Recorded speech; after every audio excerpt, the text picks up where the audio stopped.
G'day, have I got a story for you? Check the disclaimer.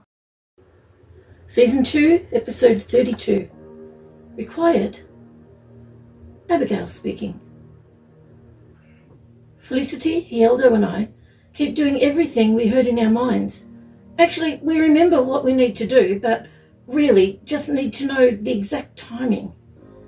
It's good to be reminded. We would hate to forget something. It has been 2 hours now. Although a lot of time was waiting, we are directed to go to level 10 to get some lunch. This is probably the first time any guild agents have eaten here. There are not many here.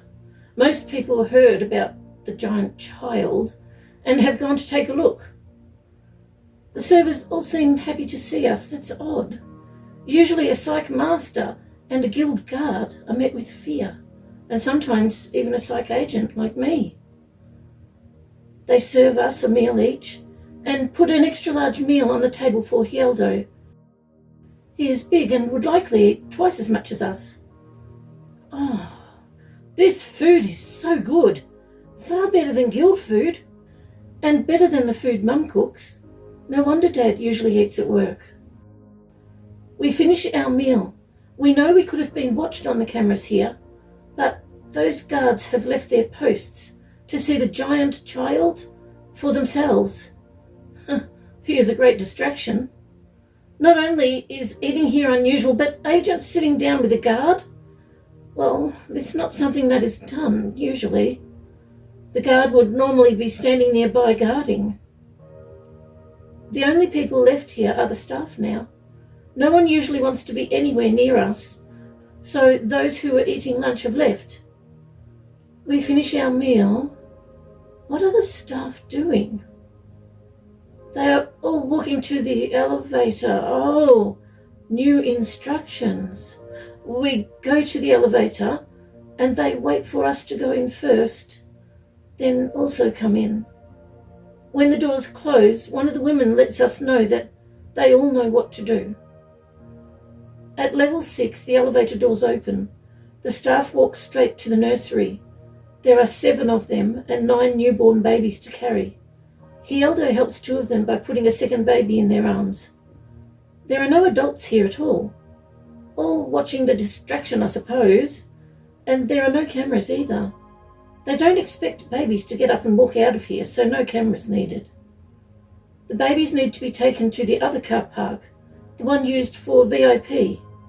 We need to escort these people and babies to the VIP elevator on level 1.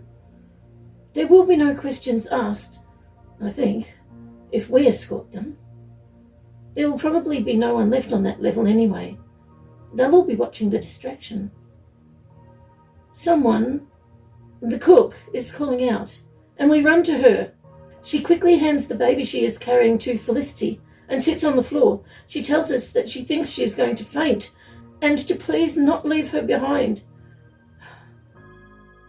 What will we do? Tiny girl is telling me to go to the nearest elevator. Where is the nearest elevator? Oh, I see. She tells me to run, so I run. The elevator doors open and a wheelchair rolls out. Oh, I grab it and run back as fast as I can. I see Hieldo and the only male staff member standing each side of the woman, ready to pull her into the wheelchair. The rest have gone with Felicity to the VIP elevator. I hope these men can lift her. The man pushes the wheelchair and we all sprint to Felicity. She grins and says, "Right on time." The elevator opens and they are gone. Wow, that was close. It's nearly time. We go down to level 88. It sounds a long way down, but in reality it is level 58. But they call it 88 to make this facility seem larger than it is. There are no levels 40 to 49 or 60 to 79. Staff are told that those levels are out of bounds and only special agents can access them, but in reality, those levels just don't exist. We are in the elevator waiting at level 88. Not long now. We hear the tiny girl. She is letting us know that all 5 of those children who were not well, the ones from level 59, they're going to be okay. I am so relieved. I wasn't sure they would make it. We tell Hieldo, but he already knows. How can he hear the tiny girl in his thoughts but not hear us? Has he always been able to hear her? Or is that a recent new thing? She is letting us know what is happening with the kitchen staff and the babies. It is interesting how she takes into consideration what each person needs, so they will be able to be rescued and help them stay alive. At the car park, they get into the 2 cars that are ready for them. The chauffeur leaves quickly and is driving to the designated area.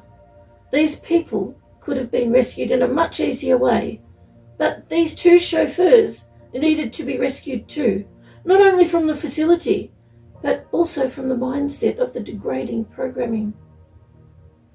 They were both ready to, well, not be here anymore. They needed something so they could see that they are of value and can do good if they choose. Rescuing these people also rescues them. They can always look back and think how they saved those people, adults and babies. One of them, unbeknown to him, is also saving the woman he loves, one of the lunch staff who is pregnant with his child.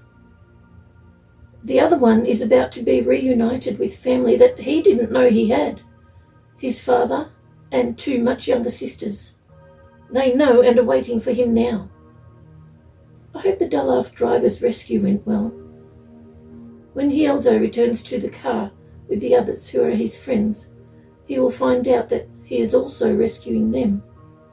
The tiny girl thinks that those 2 rescues for him should counteract most of the degrading programming. I don't know how this tiny girl remembers to disable all those tracking devices. She must be used to it, I suppose. People's internal tracking devices and many other implants, and car and helicopter tracking devices and bomb switches, DNA records destroyed so they can't be tracked that way, devices they have with them, walkie-talkies, watches, radios, jewellery, sunglasses, caps, name tags, and the list goes on. If she missed just one of them, it would not only be fatal for that person, but also for all the people around them. There are some people who have many implanted devices from different groups, like her. She dislikes the one in her left arm the most. It pinches sometimes, in fact often, but if she disables it, it is immediately replaced. She cut it out once and dropped it in a woman's bag. There were big repercussions for doing that, but she doesn't think we need to know what they were. They must have been awful. Anyway, it was immediately replaced again. There it is, the power surge, we heard it. Immediately the elevator doors open just wide enough for one person. Felicity and I walk out, and we are looking into nothing but darkness. It is eerie. I don't like it. We wait for Hieldo to squeeze through the small doorway, and the emergency red lighting goes on. We know exactly where to go, even in the half-darkness. We go quickly, and many doors and gates with iron bars are opening for us as we reach them. Twice we were almost stopped, but the moment they recognized our uniforms, they backed off. It's not easy remembering where to go. It was built like a maze on purpose. If prisoners ever escaped their cages here, they would find it difficult to escape the maze. I'm sitting in my room like I do every day. Their newfangled tech is still switched on. Did someone forget to turn it off for 15 minutes today? Is it another day? It's hard to tell in here. They switch the lights on for daytime and off for nighttime, or so they tell me. So, here I sit, day after day after day, waiting until they need me for something. They think they're so clever with their mind suppressor. It's like they've taken most of my life away. That was how I lived. Watching minds. Finding other minds like mine. Although not quite like mine. I can only find those psych agents when they are nearby. Their minds can only connect at the top. Like they can't go any deeper. Of course I can't even do that now with this tech inside me. My son, he has a mind like mine. Although no one knows except me and that unusual girl. Her mind is not like mine or the psych agents. Her mind is vast. It was she who promised to save him, my son. I hope she did. I hope she is. I hope that's what's happening. That's what keeps me going. Thinking of him free. I know the girl can't save me. There's too much tech now. And these cells are monitored every second. There's cameras everywhere. Even in here. The only time I feel like myself is when they turn off this tech for 15 minutes each day. I managed to convince them that my mind needs a break, or when they wanted me for my mind ability, it would be substantially diminished.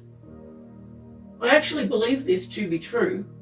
When I don't use it continually, it's much harder to use. I have 6 books in here to read, all boring. But I've read them so much that I've almost memorized them all word for word. Maybe that was their intention. They are all about spy work. Do they really think that I would willingly spy for them? I don't want to read those books again, but there's nothing else to do. Normally, I would sit back and think. I mean, really think. Not this shallow, actually, how would I describe it? Thoughts that everyone can think. Nothing deep, nothing shared. Nothing left. I suppose I could try again to get around this tech. Unbeknown to them, sometimes I can, just a little bit. When the man comes with my food, his close proximity makes it easier. He is 34 years old. He hates his job but can't leave, like everyone else around here. Once someone works here, they work here for the rest of their lives. If they leave, they're gone. And I mean permanently. Their families' minds are adjusted so they won't be remembered, and therefore no investigation ensues. The lunch man won't leave. He has a wife, 2 sons and 3 daughters. He doesn't want to put them in any danger. I want to find out more about his family. Like, how was he allowed to have 5 children? Most people here only have 2. A girl first and a boy 2 or 3 years later. I want to know, are his children really his? Or were they issued to him, like most of the people who work here? I like this man. He always has a smile for me and occasionally a hidden treat, usually under the mashed potatoes. I know how to sit and eat to block the view of the camera. I hope there's mashed potato today. Actually, I hope there's mashed potato every day. See? Shallow thoughts. Just insignificant information. Nothing new. My son. I hope he was rescued. I hope he's being rescued now. I hope he will be rescued. I want him to be safe. And if not, I hope they haven't discovered his mind ability. Oh. Well, that's just great. Lights out again. It can't be night already. Hey, what's all that noise? I put my ear to the edge of the door, trying to hear what is being said out there, and suddenly the red light comes on. Is this some sort of a test to see what I will do? If I could only see in someone's thoughts. It would be so good if this has something to do with that girl. Maybe my son convinced her to save me. It wouldn't take much convincing. She wanted to save everyone. I'm a part of everyone, aren't I? Wishful thinking. No one is going to save me. Why would they? It's a shame all this tech in me is independently powered. Not that I could do anything anyway, except listen to nearby thoughts. I sit waiting, like I do every day. Maybe they'll need me to find out what's happened. Maybe someone did this on purpose and I could check minds to find out who. And then not tell them. Oh, it would be great to get out of here. I would find all those men who suppressed my mind. Every person who had anything to do with it. And I could... Could I really do what I'm thinking? Yes, I believe I could.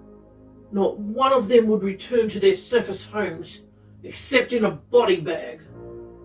They will regret what they did to me. My mind. What is happening? What is happening with my mind? We get through the maze quicker than I thought, and now we are at the door. It remains closed, which now seems unusual, since every door we just passed opened.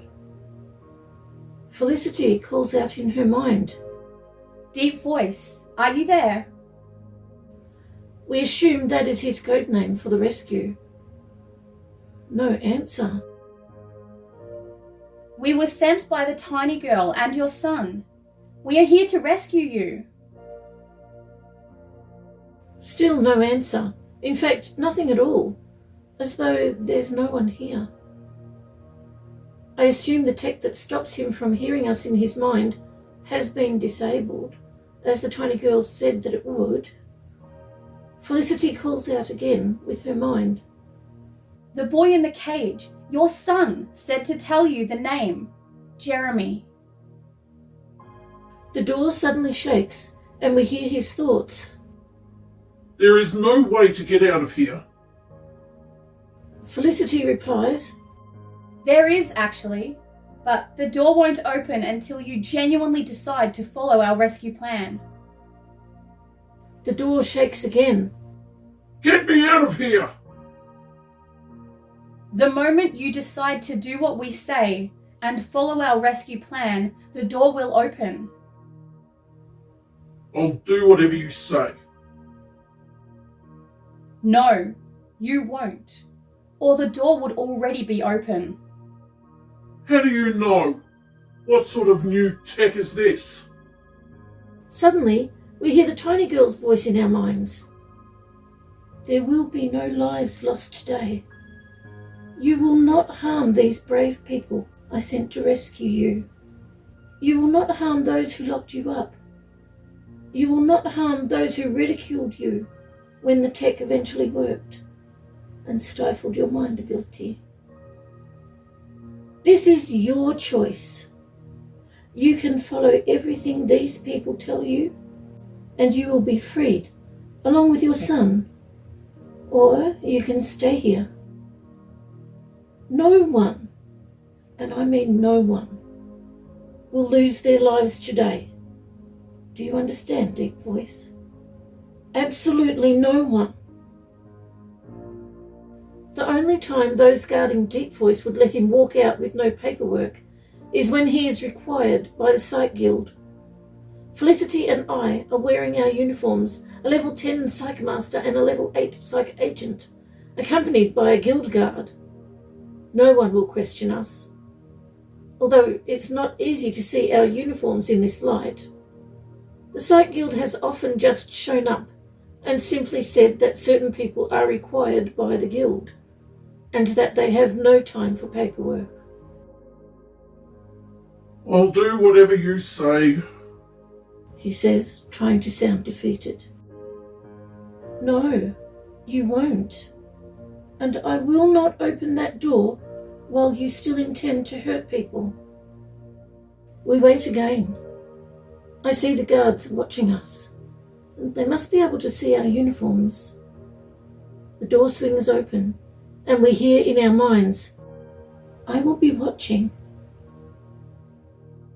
Wow, he is so tall, even taller than Hieldo, I will do whatever you say. he says out loud. So say something. Stay between us and walk with us. Felicity says out loud. You will not run. You will not speak. You will not raise your hands. You will walk between us, and that is all you will do. Come. You're bossy for such a small person. He says. You will not speak. Felicity says loud enough for the guards to hear. Not one more word. Come. Wow, Felicity is so brave. We walk at medium speed through the maze of corridors. A few people ask us what we are doing, and each time Felicity stands directly under the light so they can see her uniform and says, He is required. As we get closer to the elevator, there is a group of people nearby. We don't slow down, we walk straight past into the elevator. Hieldo squeezes in last. All those people nearby are thinking that we can't go anywhere on emergency power. The doors immediately close. They weren't expecting that. The portal opens at the back immediately, and Felicity says, Go. He doesn't move. I hear his loud thoughts in my mind and take a different approach. Sir, I want to go through too. There are people on the other side who will get every bit of tech out of us. They are experts, and they have some of the older MMs that restore everything. Please, sir, I am not permitted to go in until you go through. I see the look on his face soften as he looks at me. Is that the look of compassion? It changes to a look of indecision, and then his face hardens again. Suddenly, we hear the tiny girl's voice again, and we all move to the right. A portal opens on the left. It looks a bit different to the one at the back. Are we going to a different destination? Have plans changed? There's not much room in here with 2 portals. A small boy steps out of the second portal. Oh, a destination portal. That's why it looks a bit different. Is that the boy from the cage? Jeremy? Oh dear, he needs some clothes. He calls out, Dad! He rushes to hug Deep Voice, and I watch all the hardness melt from his face. Jeremy takes his hand and says, Let's go! There's no hesitation. They both step into the portal at the back. I turn to Hieldo and say, I hope I see you again one day. Goodbye. Felicity looks a bit teary. She shakes his hand, then holds his hand between both of hers. She says, Goodbye, Hieldo, my friend. Felicity and I turn and take a step, and the portal at the back draws us in.